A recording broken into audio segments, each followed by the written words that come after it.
Secretly in the labs of Blackwood Pharmaceuticals, a mouse is retrieved from its cage to be decapitated. Meanwhile, Claire arrives at the company's very modern facilities to participate in some clinical trials for 5 days because she needs the money. Once everyone has changed into scrubs, they're called to the exam room, where they discover they have no Wi-Fi or reception. Claire is trying to tell her worried mom not to contact her anymore, but the message doesn't go through. It seems the two of them were in some sort of fight. Then the group meets Dr. Burke, who will supervise the trial. The medicine dosage will start low and go up each day, and during those 5 days participants won't be allowed to leave that floor. During the rest of the day, a nurse keeps checking on their health, repeating the same questions about any possible pain, checking their pulse, taking blood samples, and even following them into the bathroom to take samples there too. When Allison tries to befriend Claire, she snaps and yells at her, only to interrupt herself when she suddenly needs to throw up. After puking in the bathroom, Claire bumps into Amir and learns he's a med student, who hopes to get an internship with the company in the future. That night, Claire's brain keeps having a strange chemical reaction, and she can't sleep. When she leaves her room, she discovers all the others can't sleep either, which worries them. Marcus says he's feeling something he can't describe. The next morning, Burke tells them that a bit of insomnia isn't a big deal and the process of dozens of tests starts again. On the wall, a clock counts down the hours left for the trial to end. Later in her office, Burke calls her superiors to inform them that whatever it is that she's testing is going directly into the participant's central nervous system and causing serious brain inflammation. The higher-ups remind her this is a double-blind trial, meaning she isn't allowed to have any more information. However, they're shocked to hear that the test results Burke sent them happened in just 1 day, which is too fast. The next day, Burke informs the group that the parameters of the trial have changed and now the company wants to know how long the group can stay awake. They are forbidden from trying to sleep, and if they feel too tired they must inform Burke or a nurse. After Claire takes the new dose, she's put in an MRI machine, which makes her very anxious because she's claustrophobic. The darkness and the weird noises bring back horrible memories of her drunk mom telling her off and refusing to let her out. Terrified, Claire begs for the test to stop, but it keeps going until the end. Time continues to pass and the group gets more and more concerned about the lack of sleep, not to mention how high the medicine dose is getting. Burke reminds them they're free to leave at any point, but also announces that every person who stays until the end will get a bonus of 30,000 euros. Most of the group loves the idea and starts cheering, but Claire and Amir are still wary, believing there's always a catch. The group starts playing music and drinking champagne to celebrate, and Allison convinces Claire to dance with her. However, Claire starts to yawn multiple times in a row, so she leaves to inform Burke. Then Ray yawns as well, so Burke interrupts the celebrations and sends everyone to drink water. Afterward, Burke calls her superiors again, explaining the participants' immune systems have gone haywire. She wants to end the trial early, but the higher-ups refuse and order her to keep upping the dose. Meanwhile, the participants are keeping each other awake by chatting, however Claire starts to doze off. Allison immediately snaps her out of it and asks her about her plans for the money, but Claire is very dismissive and hurts her feelings, so Allison leaves the room. Since the moment was ruined, Amir leaves as well, and as he takes the quarter, he overhears Burke tell her bosses she refuses to take responsibility for whatever happens next. After she leaves her office, Amir sneaks inside and looks at the test results on her computer, discovering the brain information. Horrified, he copies all the files in a flash drive. Back to the group, they're watching TV when the screen suddenly starts failing. Claire notices Allison sitting on her own and approaches her to apologize, only to discover she's fallen asleep.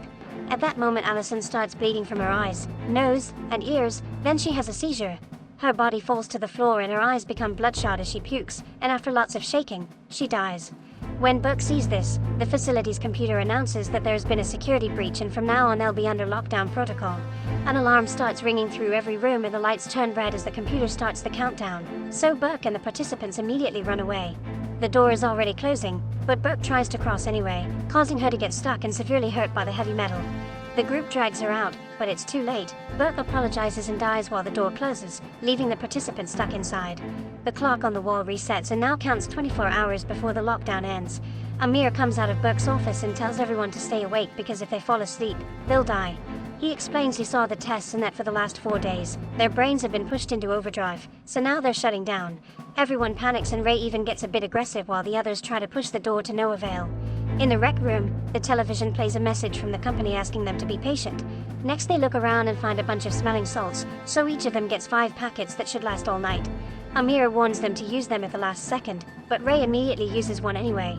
Then Ray finds some medicine in a cabinet, but Amir immediately warns them against it. In fact, he advises not to drink coffee either. Any kind of stimulant will just make the metaphoric flames in their brains burn faster. Amir is sure this is treatable, so they need to wait for the doors to open and find help.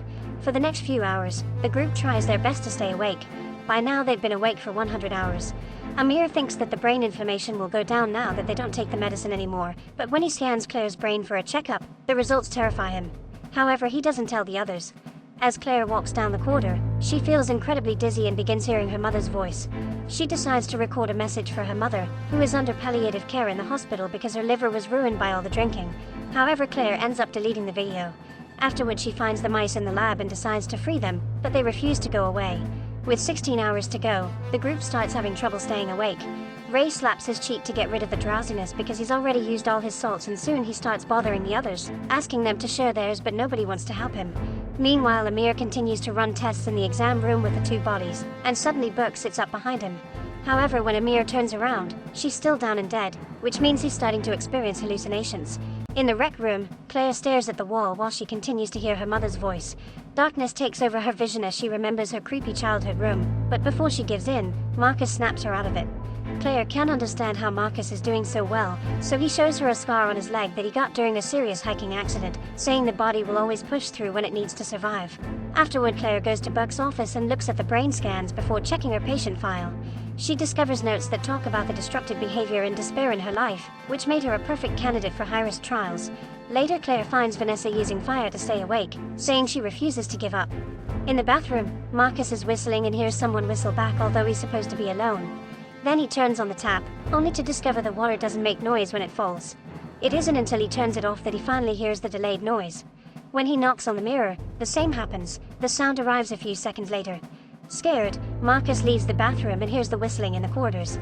He starts wandering around yet doesn't see a single person, and when he makes it to the front hall, he's shocked to see the door opening.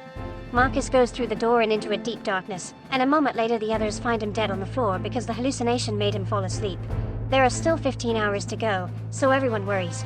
Claire feels dizzy and has a vision of Allison waking up, so she walks away from the group rather clumsily. She makes it to the kitchen, and after seeing a mouse staring at her, she uses fire to reanimate her body. The resulting burn scar is awful, but Claire feels awake and alert now. After bandaging her hand, she finds the others and yells at them, announcing she's tired of waiting and that she'll find a way out. The group makes a map of the facility to learn what wall they need to break to get out. Amir tells them it won't work because facilities like this one are built with tight security, but the others ignore him and start hitting the wall with an axe. By taking turns, they manage to work quite fast, and eventually the hole is big enough to find the end. Unfortunately, Amir was right. The wall is protected by metal as thick as the door. While Claire goes looking for Amir to ask for more ideas, Ray starts to wonder how Amir knew about the metal wall and concludes he must be secretly working for the company. When Claire finds Amir, he gives her a letter with a confession while hallucinating Burke's dead face. It turns out it was his copying the files that triggered the lockdown, and now he feels so guilty that he decides to fall asleep.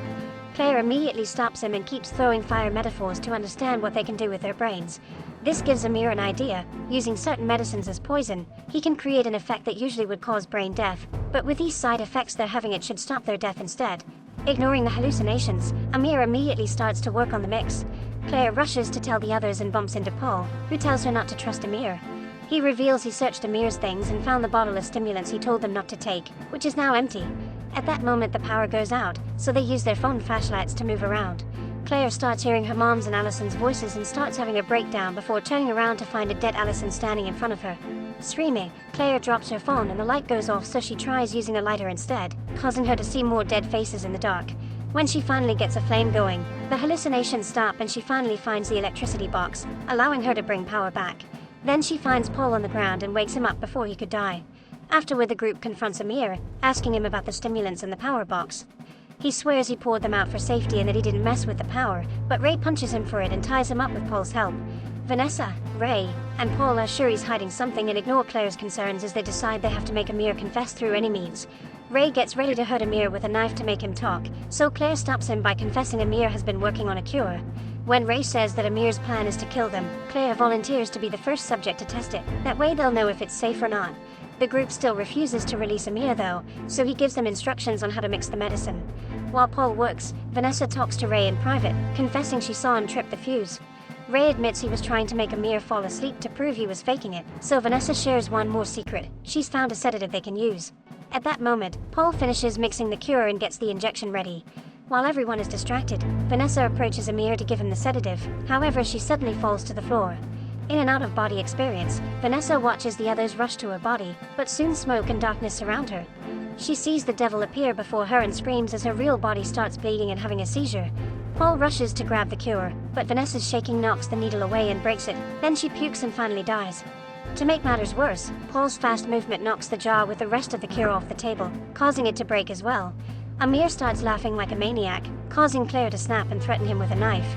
When she realizes she's losing it, she leaves the room to check on the clock, but her blurry vision makes her see goodnight instead of numbers. Then she starts staring at the wall as she hears her mom's voice again and darkness takes over her mind. A dizzy Claire takes out her phone and records a message for her mother before finding her last salt packet, but she falls to the floor and drops it. Suddenly her body floats up as heavenly music starts playing. However, Claire fights against the hallucination and swims in the air to reach the packet, finally taking the salts to wake up. Then she hears a noise and taps on the rec room wall to discover it's hollow. With Paul's help, she breaks down the wallpaper and finds a hidden autopsy room. There's a door at the back that takes her to a corridor and an elevator, meaning they can finally get out. Claire wants to tell the others, but Paul says they should leave alone. Meanwhile, Amir keeps seeing Buck, who insists he should stand up for himself and points out that Claire left the knife nearby. In the bedroom, Ray says goodbye to Vanessa's body, only to find Amir's letter in her pocket. Furious, Ray goes to find Amir, who immediately starts screaming for help. Claire hears him and runs back, so Paul has no choice but to go with her. In the lab, Ray grabs a scalpel and gets ready to get revenge on Amir, who struggles against the fabric on his wrist and manages to break them. He jumps on Ray and stabs him with the scalpel, but then the sickness finally makes him lose it and he grabs the knife to stab Ray multiple times until he's dead. At that moment, Claire and Paul arrive and try to calm him down, but Burke's hallucination pushes Amir into finishing the job. The duo immediately runs away, and Paul hides in the rec room, locking the door behind him.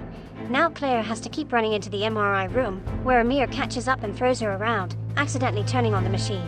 When Amir is about to stab Claire, the magnets in the MRI machine take the knife away from his hand, so Claire kicks Amir and runs away. Meanwhile, Paul makes it to the elevator and activates it, but unfortunately this isn't an elevator, it's an incinerator. Soon huge flames come out of the walls and burn Paul to death. Back to Claire, she finds some scissors and gets ready to defend herself while Amir retrieves his knife and goes after her. Both of them are about to fall asleep when suddenly the clock hits 0 and the computer announces lockdown is over. Lights return and the door opens to let in a few armed men who immediately killed Amir. Claire hears the gunshot and rushes to hide while the men search the floor to get all the bodies out. Once the coast is clear, Claire tries to escape and finds the bodies in bags, so she quickly covers her face with Amir's blood and gets inside a bag to pretend to be dead. A man checks on her and believes his co-worker found the body, so she's thrown in the back of a truck with the others. Claire uses her phone's flashlight and keeps hallucinating that a dead Allison is in the bag with her, so she closes her eyes and hums her mother's song. When she opens her eyes again, a more friendly Allison smiles at her before disappearing. Once the truck is far enough from the facility, Claire comes out of the bag, and seeing her in the mirror gives the driver such a shock that it causes the vehicle to crash.